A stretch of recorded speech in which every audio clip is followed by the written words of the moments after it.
ఒక క్యాబ్లో విమానాశ్రయానికి బయలుదేరాను. క్యాబ్ సరైన ట్రాక్లోనే పోతోంది. పక్కనున్న పార్కింగ్ ప్లేస్ నుండి ఒక కారు సర్రున మా ముందుకు దూసుకొచ్చింది.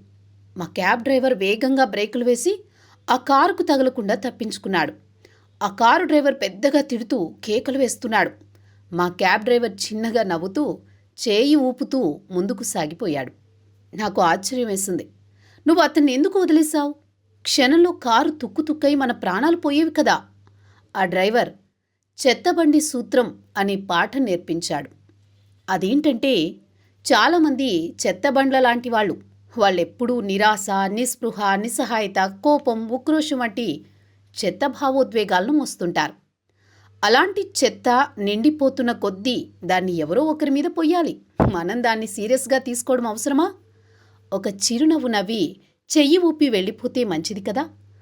ఆ చెత్తను మనం తీసుకోవడం, దాన్ని మన భార్య పిల్లల మీద, మన వాళ్ల మీద, ఇతరుల మీద వేయడం దేనికి? నిజానికి విఘ్నులైన వారు తమ రోజును ఇటువంటి చెత్తబండ్లు గుద్దేయకుండా జాగ్రత్త పడతారు. జీవితం చాలా చిన్నది. దాన్ని చీకు చింతలతో గడపడం అవసరమా? మీకు మంచిగా ఉండేవారిని ప్రేమించండి, సరిగ్గా ప్రవర్తించని వారిని క్షమించి వదిలేయండి.